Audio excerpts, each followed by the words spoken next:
Perth Linux Users Group, talking Linux and open source. I remember actually hearing first of Linux, of all things, from my mother. Visiting my parents, and my mother was reading at the local paper about this Finnish student called Linus Torvalds that had released this Linux kernel. And that would have been, I put in there around 95, 96. So yeah, my first exposure to Linux was in 96, 97, where a friend was running Slackware on his cobbled together machine.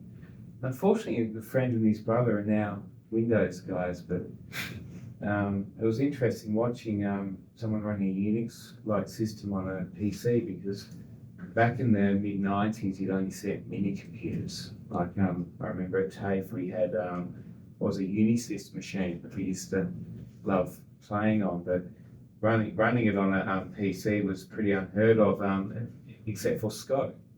SCO was the only one, which will later come into the talk, because they caused me no end of issues. But SCO, interestingly, were rebadged Xenix. If anyone here heard of Xenix? Heard of it.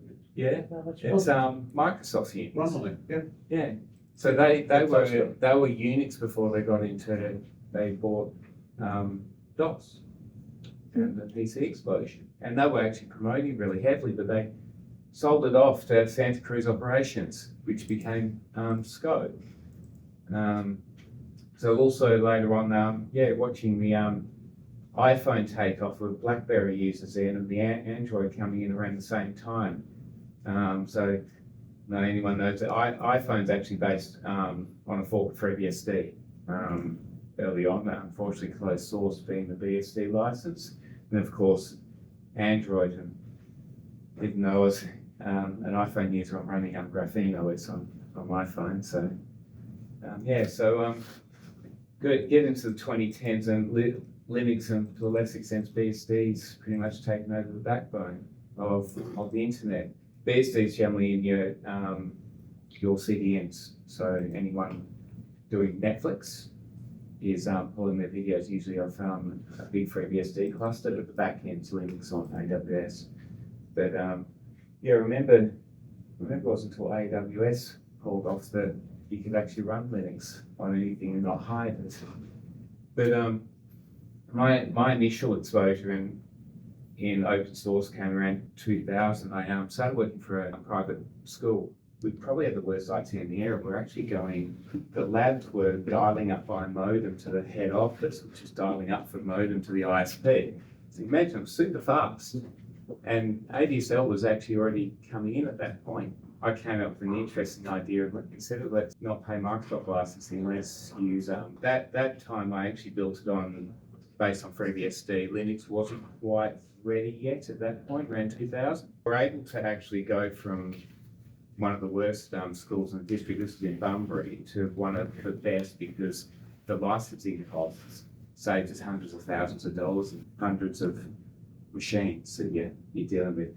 Didn't get it on the workstations. We still had Windows there, but we're running Samba on top of BSD for all our directory services, and that sort of replaced our Citrix MetaFrame system that they were using. Anyone ever use? That one's a predecessor to terminal services, and that was sort of interesting, because that was a centralized system where everyone was just going into a terminal. The Ursa, who was a business manager at the time, did me a massive favour. He was driving to school one day, and on the radio heard about this utility, and he had full administrative access, installed the utility, bombed out the entire network. The system just started rebooting. I had to go and safe mode, get the bloody thing off the main server.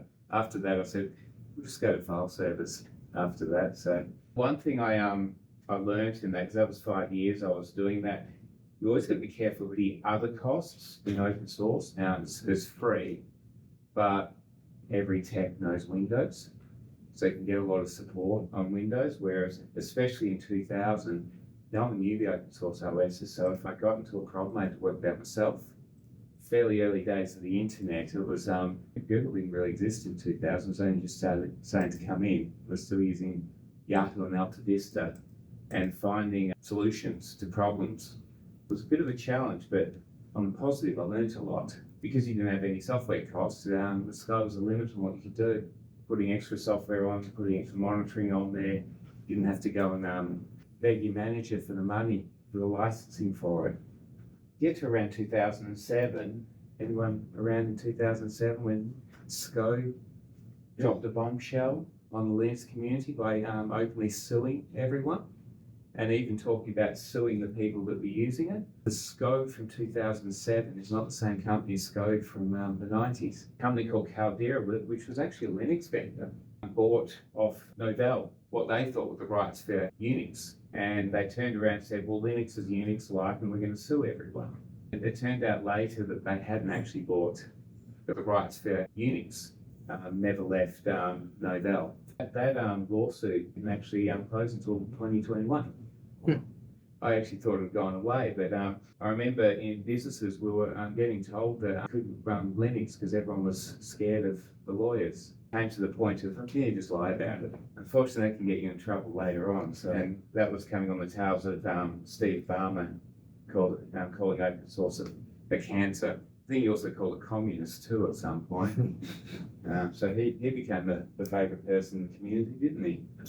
One thing that also came back to bite me is came into a company that was running e-commerce. They read up about Google just using commodity hardware to run their systems. They forgot that Google runs on scale, and when you're only running 3 old ThinkPads, it won't match commercial grade servers. They were actually blaming the Linux stack for this problem, and they were replacing it with .NET on Windows.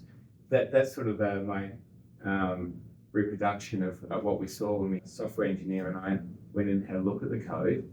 It actually turned out to be a 5 gig table into memory, the whole table, looping through it, finding the data and then loading it again and looping through it again and finding another bit of data and then looping through it again 3 times. There's one table.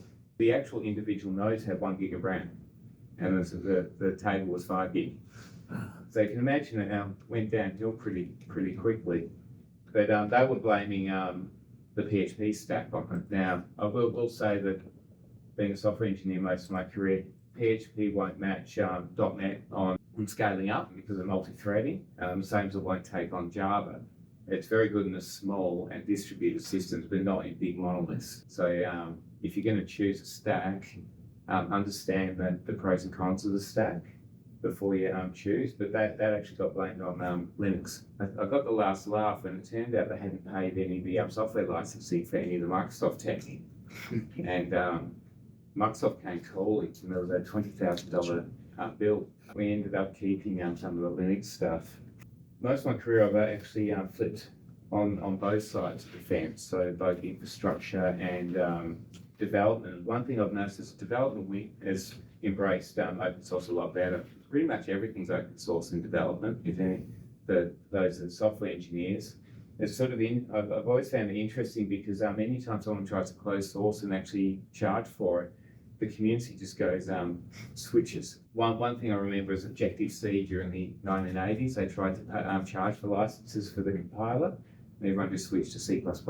And it's happened all along. There used to be you'd have to pay for your compiler. Now you just download it. Yeah, the other one is having the vendor lock-in issues that you won't get with open source. I keep seeing Microsoft trying to do that with .NET. Anyone's that worked in the .NET industry, they're always trying to pull a fast one. I think they've learned their lesson now, hopefully. The main thing I've got of 20 years in open source is you actually understand how the technology works. I've noticed that whether it's developers or Linux sysadmins, or in my background for FreeBSD sysadmin, tend to know our system because we have to. We have to pull down under the covers, recompile stuff. Most Windows sysadmins, it's pretty hit and miss whether they actually know what's happening. They usually just click and pray. Where I'm currently working, we have a managed services vendor. They just reboot. And they were doing a TrueNAS server and they kept rebooting and trying to work out the issue. It was a failing hard drive. I'm like, did you actually check the logs? And okay. So I'm like going, shit. I've done it. Probably any of you the software engineers have done it. Submitting bug fixes You can't do that with closed source software. I've had that with old MacBooks when they've done an update and it doesn't work so well with the old hardware. I can sort it out with BSD and Linux, as long as you want to go down read the source. Unfortunately, everything that has advantages has disadvantages. One of the issues I found is support, either the lack thereof support or bad support. For all their failures, Microsoft actually has pretty good support. You get the top guys. They actually know what they're doing. I had one place I was working at where we had Red Hat support. It was very, very hit and miss whether they knew what they were doing. I had to quit several terminal sessions before this person bombed our database service by doing kill -9s on live servers. I'm sitting there going, just cutting the thing. The person on the phone's like, "What are you doing?" I'm like, "Stopping you from destroying our Oracle database." We had real fun with Red Hat support. They seem to be very, very hit and miss. They're the worst kind of Indian call center sort of stuff. The other thing that's come up, I remember this in the testing thing of open source. It doesn't have a good reputation of building complete products, although it's changing. I'm seeing that with all the Linux distributions and things like KDE Plasma and OpenOffice. They're getting a lot better, but for a long time, a lot of the products I was using were really, really rough around the edges, although big niche vendors are pretty bad as well in the commercial sector. One thing that's beaten me multiple times over the years is everyone heard of the Halloween documents that was leaked from Microsoft about 20 years ago? It was how to combat this growing scourge of open source.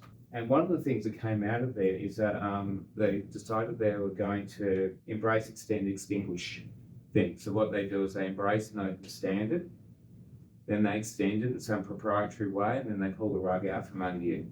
I saw it a few times when Visual Studio on Linux machines. Did anyone have a problem with that, Visual Studio? And then it started getting behind the Windows version. And then we got basically told that, well, if they're not keeping up to date, you guys are all switching to Windows because it's too far behind. So I've had that a few times. I've also had problems with Apple and Time Machine and changing stuff on some of the servers. One that I always loved is Microsoft's attempt to kill something. Anyone see the MySQL arc of like 15, 20 years ago? They sold it to Oracle and they closed sourced it. But what I was finding on my MySQL service is they suddenly started getting very unstable and the MySQL service would just disappear. No errors, no nothing, you just gone. And all the services you were hosting, all the websites were down. Unfortunately for them, it backfired because the original vendors forked it to MariaDB, that pretty much all of us use today. And of course, there's Red Hat with putting the source behind the paywall. It seems to be quite the source of contention at the moment. I'm always recommending colleagues at work educate yourself. Trying to learn how things work in open source is a great way to do that. If you can tackle the code or just install things and just play with them. One of the things that's really embraces things like Ansible, Terraform, have been great. I was at the old things where we had to either bash scripts and Python all tacked together and trying to get all our things going. And anyone that's old enough to use Perl, anyone did that? No? I've had to maintain a little bit. Yeah, it's pretty awful. It was actually one of my triggers of my retirement was the Pearl guy went and I could see them sizing me up. Yeah. I remember Pearl, we started calling it a write once language. Yeah, so right only. I've had that a few times with Perl scripts where I've actually looked at it and then I've just debugged them and rewritten them from scratch because I couldn't work head or tail what they actually did. So yeah, that's always fun and learning that. But main thing I always recommend is just home labs, open source projects, and whether it's me working actively in the BSD community or in the Linux community, either one of the others, and tinker around, play around. You definitely learn a lot. It's actually where I learned a lot of the networking stuff. As a software engineer, I actually find knowing the network stack actually quite handy. And a lot of fellow software engineers I've worked with over the years don't understand how TCP/IP works, how HTTP works at the guts. I've seen them go for days and days on end, not working out why something's failing, and just going in, the back end's not talking the right return codes. I've had that with the current place. We've got some Go back ends, and someone decided it was a good idea to hand roll the HTTP stack on it. It's a good, I think it's a good exercise at home, but hand rolling something in a production environment, you need to know what you're doing first. And they didn't. They were basically returning 500 codes for everything. And anyone that knows 500 should be an infrastructure level thing, but it was where it should have done 400 codes, it was 500 codes, everything, and it's rather challenging to debug when something like that happens. The one thing also I've learned through the years is dealing with business and open source. The one trick that I've always worked is appealing to the bottom line. Businessmen love free things. I've had other developers going to Storm and approach open source and all that Libra and all that.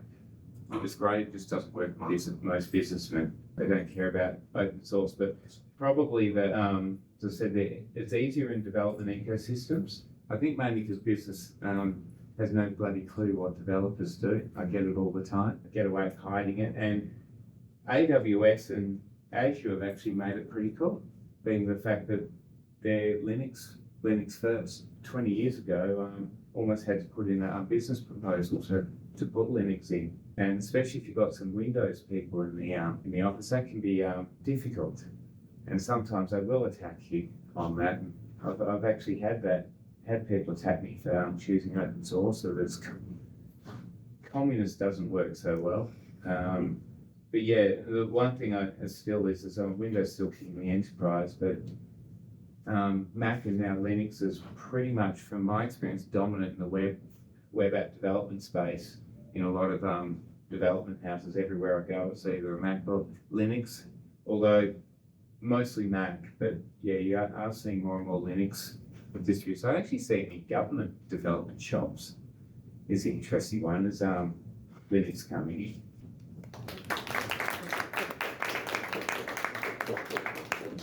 Any questions? Yes. Yeah, thank you for the presentation. So my question was on slide 11. You said contribution to open source doesn't have to be only code wise. So what other ways can somebody contribute to open source without Testing. You're talking about contributing to open source. Yeah, testing is great. I'm actually doing that a lot at the moment in the BSC community because they're trying to improve laptop support. But developers love testers because we don't want to do it ourselves.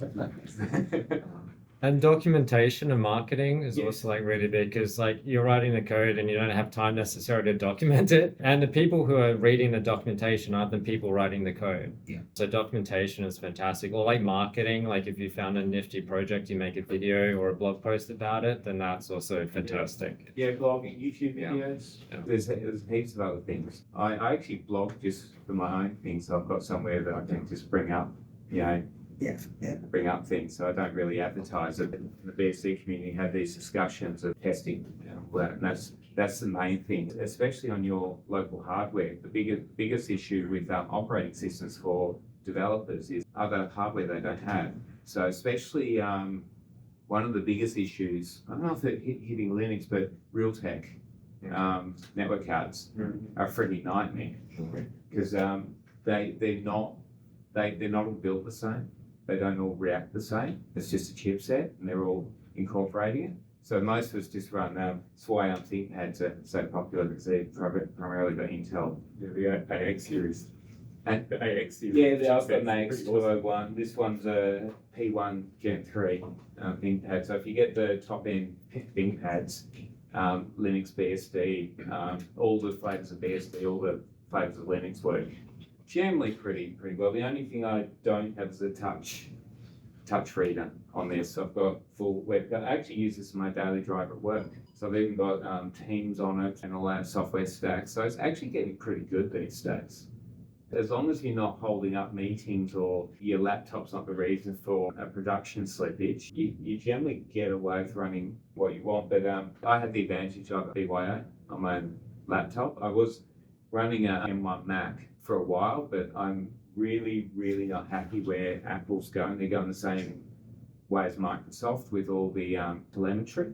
It's also one of the main reasons I steer clear of Windows is having an open source firewall, you can see the active traffic. And I was doing a tail on my firewall logs, and I brought up a Windows 10 virtual machine, and the network traffic went mental. And I actually pulled it apart, and it was just calling back to Microsoft constantly. And then I went online and doing that usual thing when people go, you just adjust these settings and it gets away. It went like that. It didn't go away.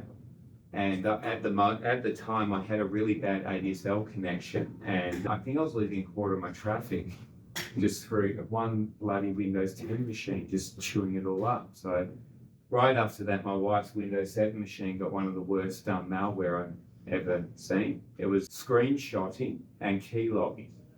And the only reason it didn't grab her bank details is my firewall was blocking port 25 because I self-host my own email server. So I actually found out by the same thing going through the firewall logs, and I was seeing port 25 come up, and it had an active antivirus on it and everything. So I'm like going, you know what, screw this, Windows gone. My wife hadn't used it in a month. It turned out it been there dormant for ages, but so I'm like going, nah, screw that. And that was about 2014. I haven't used Windows as my daily driver since. So I've either run Linux, BSD or Mac.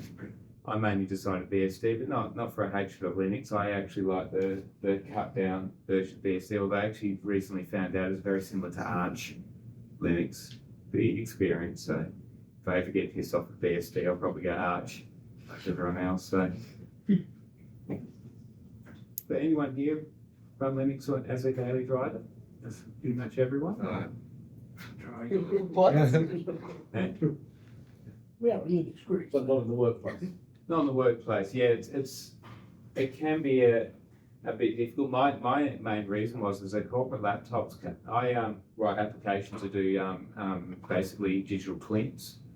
So we do full 3D modeling, and the corporate laptops have their built-in Intel GPUs, and it barely runs the app, let alone putting it into a debug session. And they kept holding off, and I just brought in my own laptop, and they just sort of let me. And that was, 4.5 years ago. I've been running my own laptop. So this one's got a, NVIDIA GeForce in it. My MacBook, of course, that's got a pretty powerful GPU in it.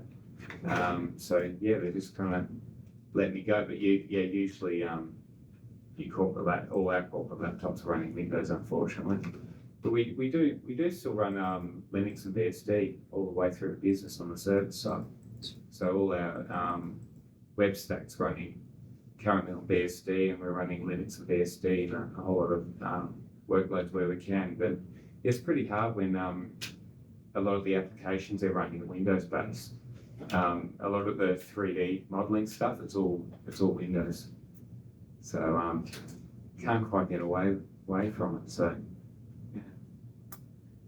What about like Proton and Wine and all of that sort of stuff? How does that factor into like running Windows applications? Like, is it getting better? I tend not to do that. I'll run a virtual machine if I'm running a Windows app, but I actually haven't needed to do it for quite some time myself.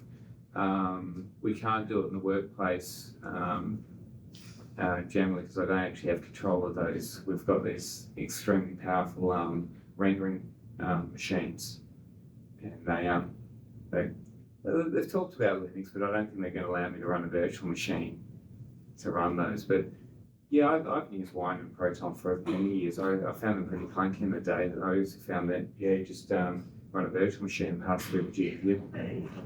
I think that's like one of the things where it depends on someone making sure that specific app or their game works.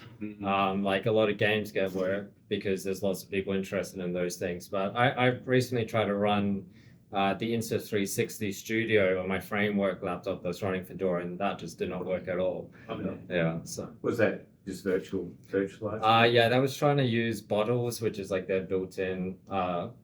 It's like using wine or something behind the scenes. Yeah. Yeah. Yeah, I always had hit and miss with wine. Some things work okay and other things weren't. But has it gotten better with the graphics rendering? I don't know, but I assume so because I mean, there's the Steam Deck which uses that. Yes. So I think that's something that has changed in the workplace in the last 20 years and a lot in the last 10 years. 20 years ago, you were using Windows operating system, a fair number of Windows applications. Yeah. Now we're still using Microsoft Word, Visio, See, but other than those, nearly everything these days comes to the web. my workaround is using just the web version of Office 365. Yeah, exactly. So it's there, but what is still a problem is you're in an environment where there's an infrastructure, which might be SharePoint, where you actually need a native. Usually, the key thing is you need an Active Directory account.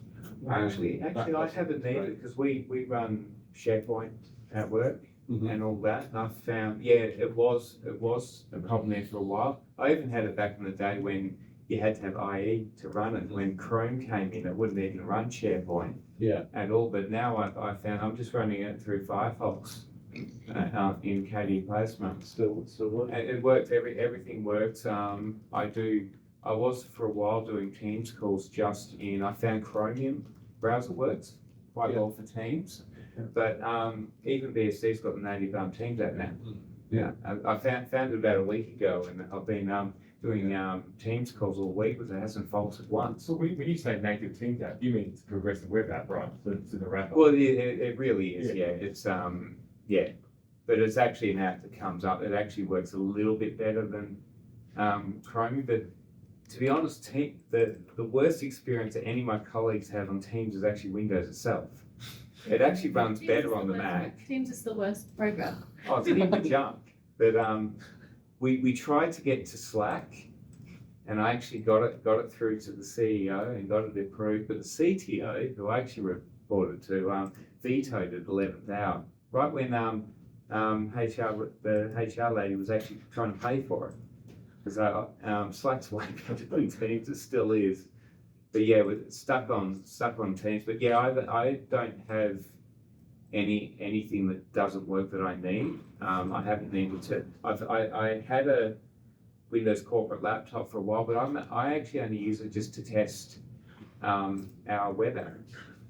And usually it's just performance issues through the Intel based GPU. I'm not using it to bring up any Microsoft native things. As I said, I was running Teams through Chromium, and I have daily video calls on. The fun fact about Teams is it's literally just Chrome bundled in. It runs a full copy of Chromium anyways on Windows. Yeah, it's what's the framework? Yeah, Electron. Electron. Yeah, I remember the .NET community going nuts about that. We were reading about it. It was about 2 or 3 years ago when they rebuilt it. Oh, It was a .NET app, and then they rebuilt it in Electron. And since then, it's gotten more and more support. But I'm actually running the Linux port under emulation on BSD, and it's working really, really well. It hasn't crashed once in a week, which is actually better than the Windows version.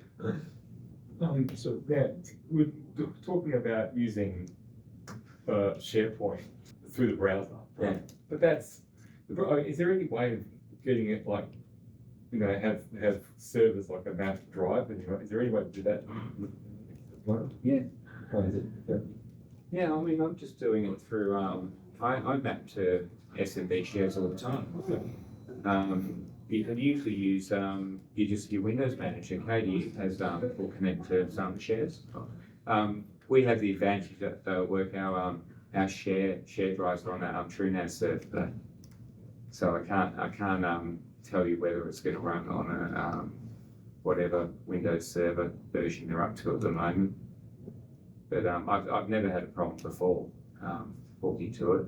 And BSD has a little bit flakier support than Linux in that respect. So it seems to work pretty fine. We work a lot with health organizations and recently with Windows Server like price hikes, like they're meant you paying a lot more per license. We've just sort of had to move everything over to Microsoft 365 and like the cloud. And I really hate this because I know what they're going to do. Like, we're going to put them all onto this. Microsoft's going to keep upping the price, and we're going to have like literally no way out. So I feel kind of depressed about this particular problem. Like, what is your thoughts on that? You try to get away from it. I mean, working primarily in development departments, this is I've been at the current place I've worked at for 5 years. Before then, we were mainly using Google Apps, and that works perfectly fine under Linux and Mac and whatever. But yeah, I mean, development shops, we generally use Atlassian products for our stuff. But as I said, I really don't actually have too much of a problem with the Microsoft products because management every now and then goes, you've got to submit a file to the SharePoint drive, and I haven't had issues with it in years. So, but yeah, I think the main thing is I actually really don't know. I've been thinking about that a lot lately about how to get away from Microsoft because it really does still have a stranglehold in corporate environments. It does. And we have that internally. It's only my department, dev department, that are running anything other than Windows on the laptops, and we're running a mix of Mac and BSD on our laptop. Basically, whatever we want, as long as it hooks to the corporate stuff. And so far, it seems to work fine. Yeah. I've been reading a lot recently about a lot of larger enterprises moving away from Microsoft because of the new upgrade meaning that so many perfectly usable devices are no longer supported. So they are actually moving away to Linux.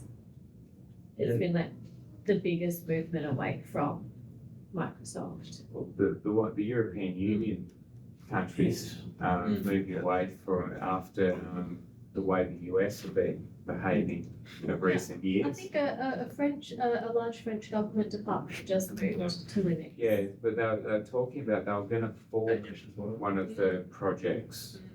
They're trying to get some sort of cloud thing, sort of like Nextcloud, which actually. I checked it out. It's all in the European language. There's like not in English at all. Okay. So maybe in like a year or two they'll do an Yeah, English well, I'm language. sort of hoping they'll get somewhere on it. But I mean, I've been playing around with Nextcloud, but that's going to be a hard ask for anyone. Can anyone run Nextcloud? I tried to. It's so complex. It's insanely complex, but it's also incredibly difficult to run performant.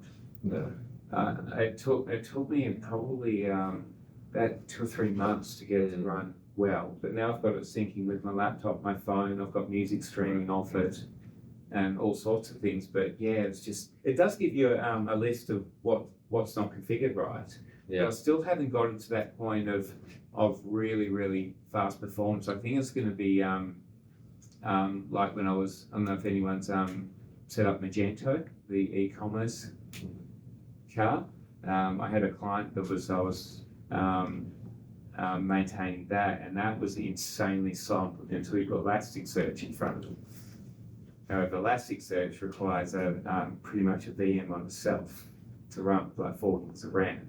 So it's a bit expensive. I'm wondering if Nextcloud will do that, but there does seem to be a lot of projects that are coming to compete against it now.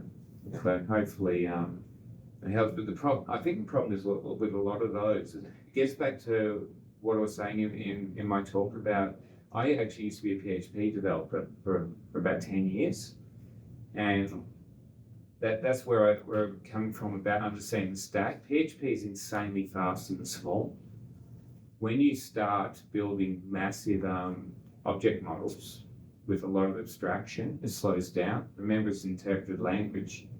If you want to do that level of abstraction in a monolith, you need something like Java.NET or Go Rust or something like that. But usually the choice is Java and .NET in the web space, and it's going to perform a lot better. But you're getting a lot of these things like, what was it? It's Drupal, Joomla. I've had to deal with those things, and they've gotten so big and so complex in the PHP space that they're really, really slow.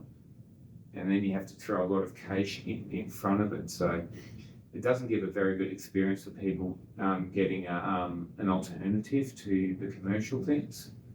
And I think maybe the advent of Go in the web space might help that. An actual compiled language will speed that up massively, or people stop either going so abstract in their language, simplifying things, or split it up into services. But they have the same problem with Python as well, when people build enormous apps. It sort of tanks in performance at some point. So, yeah. I mean, anyone else got any thoughts on? Yeah. For the 365 stuff, or with vendor lock-in, a lot of the times there's going to be data export now, thanks to European Union's laws. And then it's very easy now to use AI to reverse engineer things or re-implement things, to move like data from different AI apps. I just used AI to write stuff to move the databases from different apps. So that stuff's getting like really trivial. And now that most of the time you can get an export, or like with Google, there's Google Takeout. I'm sure with Slack there's exports, things like that. I assume it's there for 365. You get the export and then import it in whatever it is, or use AI to write something to convert it over and just keep trying until it works. Yeah, so I use a lot of it because I went from a Mac experience, like iPhone and the Mac and M1 Mac, and went to Graphene OS with BSD, and I of course had to get everything out. Yeah. So the only thing I didn't get was the attachments to my SMS messages. That was the only thing I couldn't get to extract out, but everything else came out. So that's pretty cool. But yeah, the Apple ecosystem has the same problem, because it is actually even worse because it's so easy to configure. But yeah, there's also that vendor lock-in, and especially when you do it at an organisational level, it's going to be a pretty hard ask. But I think this whole thing that's happening in Europe might be a sign of better times, and also the fact that these last two versions of Windows have been, oh my God, it's like Microsoft want us to leave. Especially at level, yeah. Oh, I have to disagree. I mean, I personally, I don't mind Windows 10. I don't own anything that can run Windows 11 yet. Yes. In fact, most of the stuff I is actually my Windows laptop at the moment was my daughter's laptop in 2014. Fair enough. But Windows 10 wasn't bad. Windows 11, I'm hearing nasty things, and on occasion I've set up a new PC for mates, and yeah, I'm not in love with it. But the vendor lock-in thing, it's not just vendor lock-in, it's a whole cultural lock-in. The fact that we have the industry are going to have to throw away tens of thousands of laptops, there's no way that the majority of organisations are going to take that as a trigger to go to a different infrastructure. They just can't. They're going to buy the laptops they need to buy when they have to buy them. They might pay for the extended. I was just in a meeting this morning where they were talking about we have these like I think they're $30,000 each, these processing machines for doing 3D big model processing, and they couldn't upgrade it to Windows 11, so it wasn't the TPM stuff. They found out that there is a module, like a USB little widget you can plug in that'll do it. So yeah, I think you're right on that. But I think people find a way. But yes, it's going to be interesting because I've seen that my whole end of my whole career. I'm like going, I've never understood why Microsoft keep going from failure to failure and keep going through when there's always been better products. But it's all about critical mass. They got it first. Well, they're the only product with the scope and ambition that they have. Yeah. Well, there is nobody really. They sell it better than everyone else too. I remember that having to deal with the Unix vendors like SCO and Sun and dealing with their licensing. And you go to Microsoft and they'll actually send someone to your office and they'll run through it with you. Yeah. And where I was like, I've actually got a SCO Unix box at home that a friend gave me. We actually couldn't install it. Yeah. In here. It was a fully commercial version of it. The licensing was so painful and it was calling the US that we gave up in the end. Yeah. So yeah. I suspect if you large corporations, if they are switching to Linux, they probably want a lot of the hardware which Windows 11 requires anyway, like TPM and stuff, for if you're doing disk encryption and stuff. I think it just Ultimately, they should be switching away from caring, right? They should be switching to the web. I think is very. Right, but if you've got a laptop with a secrets on it, ideally the disk is going to be encrypted But for the and it's majority, going to work automatically. for the majority of people, and workplaces where you can take in a Mac, if Active Directory and basically being able to connect to the network resources, if you can deal with that, the businesses should actually be saying, we want anybody to be able to operate our applications. Our applications should all be web applications. Nobody tells us whose hardware. Well, I actually found that the switch of all things to Office 365 opened up for me, because nothing doesn't work in it. Yeah. So when I'm having all the internal and half the problem is I saw this actually of all places in BHP. I was working in the dev department of BHP, and of course the whole enterprise is Windows and Active Directory, but yet the dev department is all Mac and Linux. Yeah.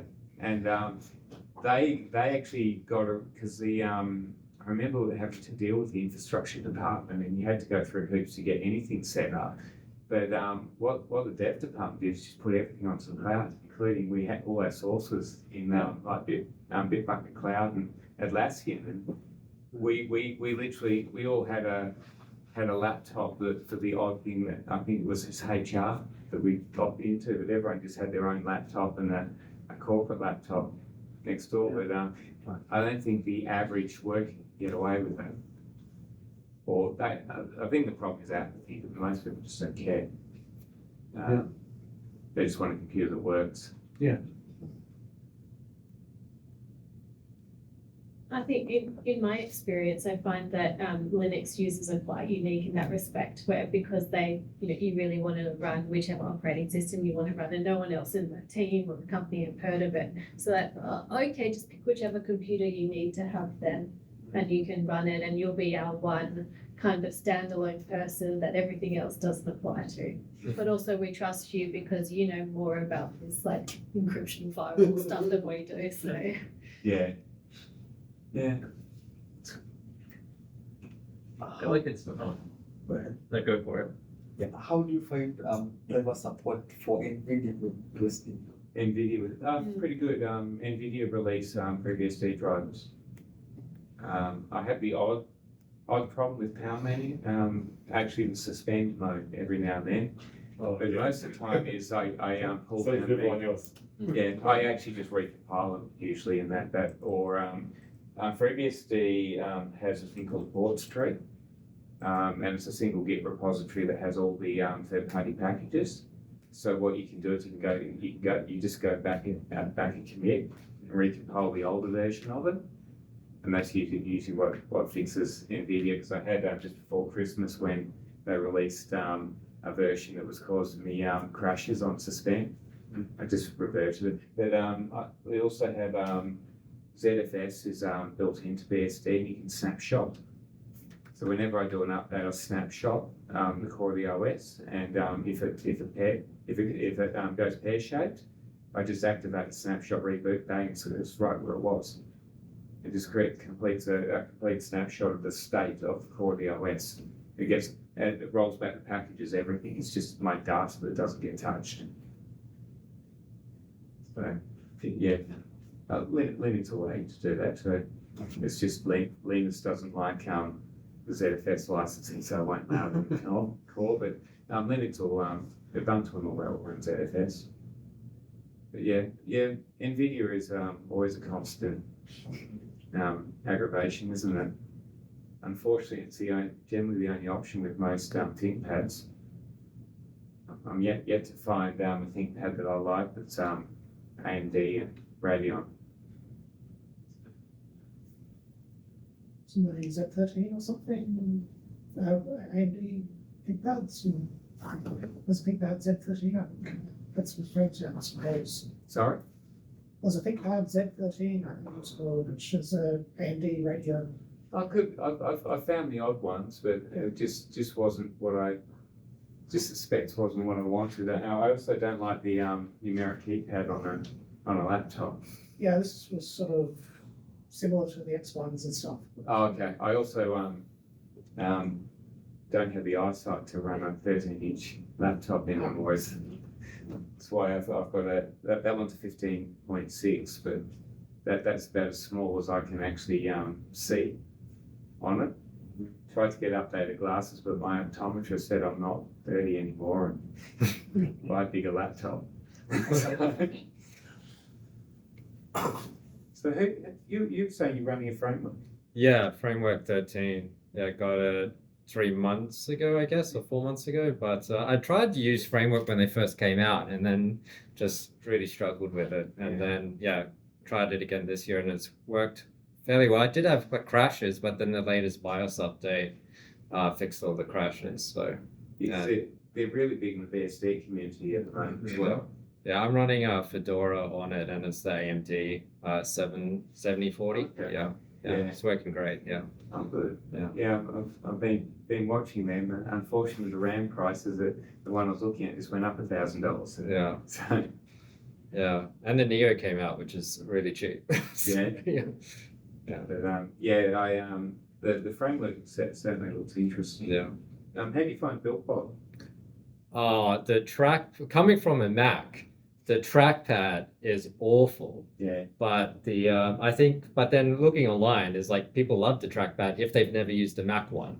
So if you've used like a Mac trackpad, you're spoiled. But then otherwise, yeah, it's great. I don't think anything matches a Mac trackpad. Yeah. So I went from that to the ThinkPad. Yeah. I'm like going, I'll just use the keyboard. Yeah, I had to like enable the tap thing. Like I couldn't press. Like on the Mac, you can press. And if I press on the framework one, it like depresses like quite far, and you have to press it only in certain areas. But yeah, it's been good. Before that, I would always run Linux via.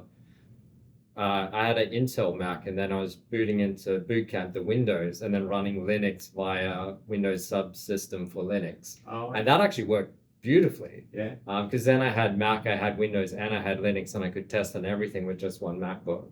Okay. But then the framework one, being able to daily that, all my bug fixes for Linux have like exploded. There's been so much more improvement actually dailying it rather than dailying Mac and then switching every now and then. Yeah.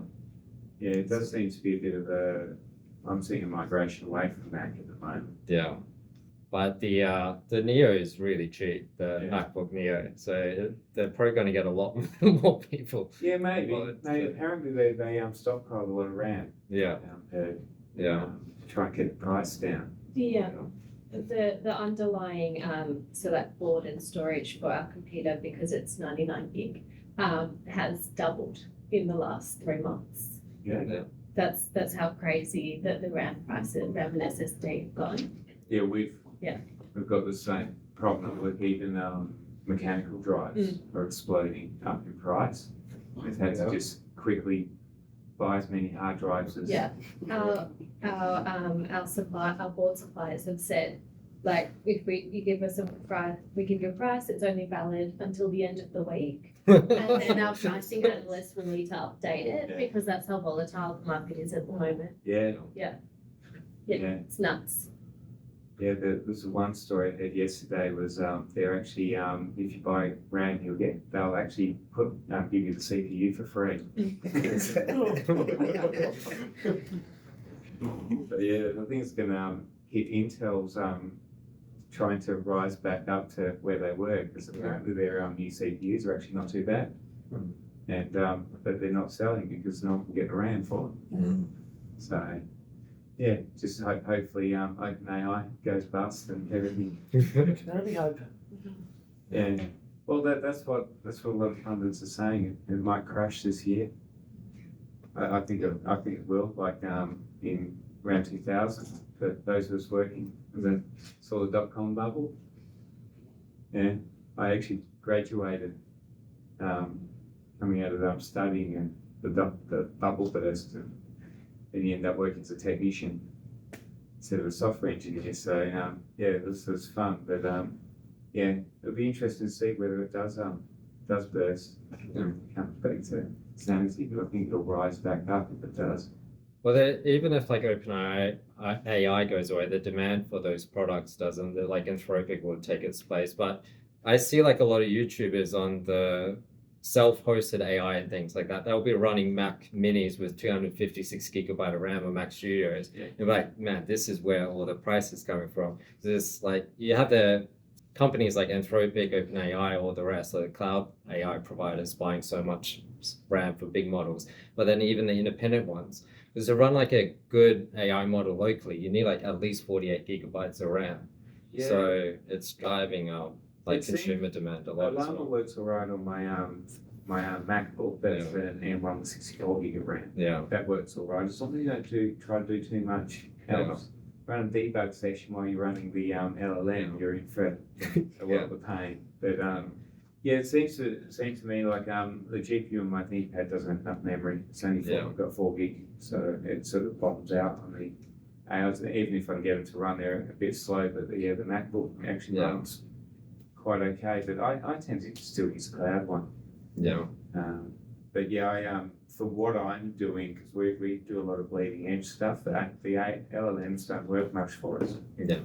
They I've actually had to the last 12 months I've been bug fixing every AI code that we've done, and of course just knowing the really insidious performance, and I've had little jitters in when as we were having this I don't know if anyone knows what a clipping plane is on 3D graphics, when you peel something back, and that Claude's version of the code, it kept doing this every time you draw it up, and it did that. It was mishandling state in a React app. Yeah. So it was just what it told how to handle state did not work, and I had to, once I actually understood, I actually just went down this whole thing of going on all the messaging boards until one of the developers explained how it worked. I'm like, oh, okay, that's how it worked. I rewrote it a few hours, but I had to redo the state. But I'm finding again, you can't use the LLM to get out of understanding yourself, and that's the issue I saw. We've had a few times where more junior developers have just vibe coded stuff, and we've had to tear it apart to find out where it's going wrong. Yeah. And a lot of this, the LLMs don't understand the code and the effects of it. They're just piecing together. But I actually find, like you said earlier, what I find is good for is data transformations. Yeah. Like I'll just pull data out of one format and put it in another. Especially if you're doing it in a type-safe language. Yeah. Then the more like debugging and tests it has, then it can actually control itself to a bit. But it still goes off the deep end sometimes. Yeah. But VS Code, they have like a option. They've got agent, and they got ask. Sorry, they got agent, plan, and ask. And agent is like completely autonomous. It'll just go off the deep end and execute whatever it wants. But if you go plan mode, it'll actually like tell you its plan before it implements. So then you can correct things before it starts implementing. And so you do the specification first, work with it on a spec, and then it can implement, and you're going to get way better results. But then like it depends on the model. And sometimes they change the cloud models as well. Like Anthropic's models, they've been nerfing them over the months when GPT models are good again. So you got to like find the model that's actually going to produce good results. And like it changes like weekly, it seems. So yeah, I think the last accurate thing I got was from Llama. I couldn't get Claude to do it. It was actually wireless stuff. Mucky around on the BSD wireless, because it doesn't do I don't know if you heard of dynamic frequency stuff on Wi-Fi. that's where it'll actually pop the frequency. It's on the same. It's on the radar frequency range. Most of your 5 gigahertz Wi-Fi will have it.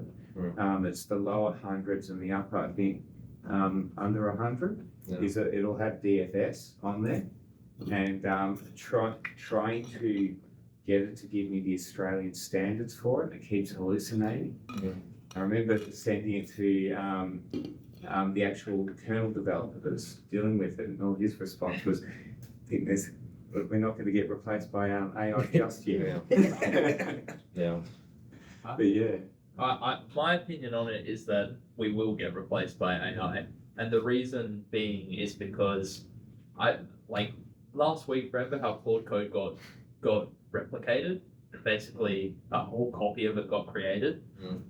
That the programmer who leaked. Yeah, it got leaked and then they did a clean room rewrite. they did that rewrite in 2 hours, and the programmer who did it, his name's Sigrid, is Korean, and his workflow is wild. He uses this thing called like Ralph mode, which is basically like the AI will prompt itself over and over again until it reaches the conclusion of the task, and that's how he was able to. The moment that got leaked, he woke up, put this thing to run, put out a repo in 2 hours. Yeah. Like that's what's changed my mind completely on it. Yeah. But that's taking like something existing and transforming it, and AI is brilliant at that. Yeah. Like Cloudflare did it for the Ghost CMS, and they also did it for Next.js. They use AI to rewrite them more specific to their stack. The Primigan, a YouTuber, did like an interview with Cloudflare about the pros and cons of it. And it is something where like if you have expertise, you can use AI really well. But if you don't know what's crap and what isn't crap. But yeah, for like transforming existing things, it's fantastic. For like generating new stuff, I found it to be useless. That's my thing, because I'm always having to deal with stuff that there's nothing really on the internet about it for AI to learn off. So it just doesn't work. It would work. But anything that's been done to death, that you've got example code, especially in GitHub, it does it fine, because it's just recreating what's already there, but not for new stuff. And remember, software engineers don't recreate the same thing. Every business has got a new slant on stuff, so that's where I can't see it replacing it. Yeah, it's not going to destroy the jobs, but it's going to change the jobs. But the jobs have already been changing. The job is no way near the same as it was in 1994 when I first worked in the industry. So we, going back to the 90s, we wrote everything. I was a C programmer originally. We wrote everything, all the interfaces, all the APIs, and then the 2000s frameworks came in. But before that, we had Visual Basic came in. It's like, that's the end of developers. Anyone can just draw the stuff on the screen. And then you had this woeful performance. You'd have a look at the code. You'd, oh Jesus Christ, and you'd have to clean it all up. And I think this is going to be a boon for startup founders to create prototypes. But I still think there's going to be skilled software engineers that are going to come in. I think what's happening is that the bottom has shifted up again. And remember, if you go back to 1950, well, 1940s and 1950s, we're plugging, breadboard sort of things. People are programming in binary with cables, and then it was assembly, and then it was things like Fortran and COBOL. And each time, if you actually read back in history, they're going, software developers are done. But every time it's just increased the amount of software engineers. And if you actually have a look back, as I think it was the rather divisive one, Bob Martin or Uncle Bob, talking about that every 5 years, the number of developers have actually doubled over the last 50 years. So there's millions of developers now. But I think it'll just allow us to do more. Maybe that's your point, which is that it's not going to replace us as humans. It's going to replace us as jobs, like certain workforce. I would like to say that like on the cutting edge of a lot of this sort of stuff. Like I'm building my own tooling and stuff for AI, and like I've been able to set up stuff which would take me weeks with AI. Like I set up the other day, I set up K3's cluster. on my own servers using XCPNG. Created the ACLs, did basically everything. 3 hours done. I was like, this is like a significant project, and I had like obviously I wrote the initial document, which is like don't do this, do this, do this, but it's actually nuts. And I know like it's like, oh, AI is good at coding, wow, but like I think that I wasn't ready for that level of complexity to be simplified so easy like that. And I think what's wild is that really it's just been in the last 2 years. So, 2 years ago it would have been a big project, and now it's just. It's actually AI's been on a steady trajectory for 50 years. So it's the 1950s is when it was. Was it John McCarthy? We had an AI has been in the vocabulary since I started in the 70s actually as a hobbyist. Yeah. And it was there. It was called expert systems in the 90s and used for medical stuff.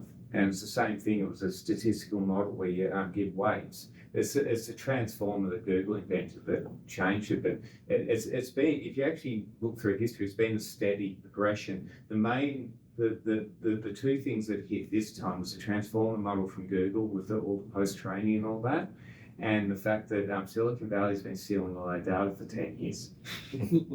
But if you notice that the only real step changes were GPT-3 and 4, and now it seems to be on more of an incremental curve. We've tweaked this and tweaked that, but I'm not seeing step changes anymore. It's just improvement on the same thing. Well, they are doing the same thing. It is basically the same thing with bigger models rather than new techniques. It's probably getting diminishing returns with the current techniques. Even Ilya Sapskiva said they've peaked.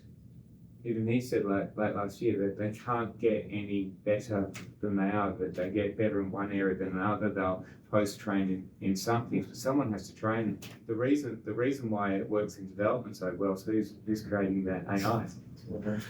So software engineers. The other big one for development is you've got compilers or anything which can basically gives you very quick reinforcement learning that you can sort of say, you can tell the AI that it got it wrong because there's a syntax error. Yeah. And that's sort of, you can sort of run through that loop like 100 times. Yeah. Which is much better than having to ask human it. This is sort of, if this sentence makes sense or something. So like, there's because of all the work that's been done in compilers and everything, they've got this, it's much easier to train some of these things in other cases, but yeah, I mean, you're right about sort of, there's a limit to how much data you've got, so we probably need new techniques to sort of make the next breakthrough, and I don't know. I think I suspect the next breakthrough is actually reducing the amount of hardware required, of more efficiency in the GPUs and stuff like that too. Yeah, I mean, so you don't need data centers in space. That's kind of new techniques. The current techniques, they've just got to keep on adding more memory, more GPUs, making bigger models, and they're not scaling to be better at the same rate, but they're using more resources. So probably they're pretty much working on post-training at the moment. I think they've stopped the pre-training stuff. That's what, at least what I've read and talked about it is they're just trying to take that, but it'll be interesting to see what happens. Isn't that going to require more and more better chips, and of course requires these rare earth minerals that they're all fighting over and that now. Yes, unfortunately they're getting harder to get by, aren't they? So